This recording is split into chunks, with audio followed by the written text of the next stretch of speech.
আমরা আজকে শুনব আষাঢ় মাসের শ্মশান ঘাট। যারা ভূতে বিশ্বাস করেন না বা করতে চান না তাদেরকে আজকে একটা সত্য ঘটনা শোনাবো। আমি সব সময় ঢাকা থেকে রাত্রে বাড়িতে যাই, কারণ ছুটি পাই কম, আবার চিন্তা করি রাত্রে চলে গেলে পরদিন সকালটা বাসা থেকেই শুরু করা যাবে। ছাত্র অবস্থায় ক্লাস শেষ করেই রওনা হয়ে যেতাম। এখনও অফিস শেষ করেই সোজা মহাখালী, তারপর ময়মনসিংহ, হালুয়াঘাট। মোটামুটি 6 ঘন্টা। একদিন ক্লাস শেষ করে বাড়ি রওনা হলাম। আমাদের বাজারে যেতে যেতে রাত 12টা বেজে গেল। বাজারে গিয়ে দেখি সুবাস, আমার বাল্য বন্ধু। আমাকে দেখেই বলল, আমরা তো প্রতিদিন রাত্রে কদমতলি আড্ডা মারি, তুই খেয়ে চলে আসিস, বাজারেই আমার বাসা।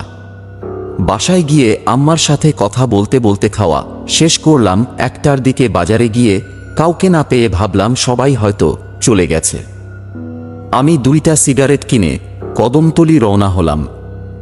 বাজার থেকে কদমতলি সিকিকি মি। তখন আষাঢ় মাস, আকাশে চাঁদও আছে, কিন্তু আষাঢ়ের মেঘ এবং চাঁদের আলো দুইটা মিলে একটা অদ্ভুত আলো আধারের খেলা চলছে।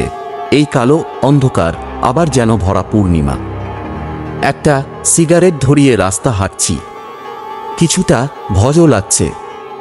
এমন রাতে একা একা হাঁটলে ভূত প্রেতের কথা একটু বেশি মনে পড়ে।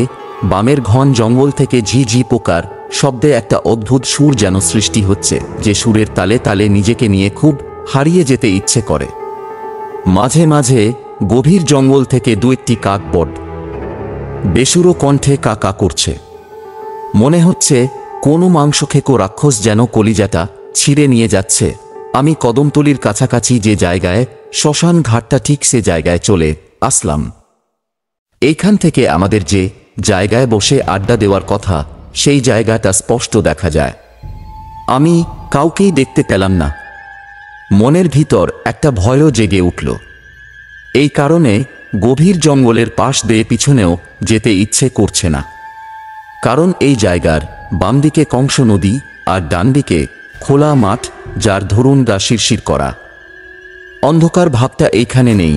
আমি সোজা কদমতলি গিয়ে একটা সিগারেট ধরিয়ে নদীর ঢেউ দেখছি। ভয়টা কাটানোর জন্য একটু জোট করেই যেন অন্যমনস্ক হয়ে যেতে চাইলাম। মাঝে মাঝে কয়েকটা কলাগাছ নদী দিয়ে ভেসে যাচ্ছে। দূর থেকে মনে হচ্ছে কোনো লাশ ভেসে যাচ্ছে। মৃত প্রাণীর গন্ধে বমি হওয়ার অবস্থা। হঠাৎ হঠাৎ একটি কান্নার শব্দ শুনতে পেলাম। কিছুটা ভয় পেয়ে গেলাম। আমার কাছ থেকে হাত 20 দূরে ঠিক আমার বাম দিকে তাকিয়ে দেখি একটি ঘোমটা দেওয়া মহিলা বসে আছে, আর ওইখান থেকেই কান্নার আওয়াজ আসছে। ভয়ে আমার আত্মা চলে যাওয়ার জোগাড়।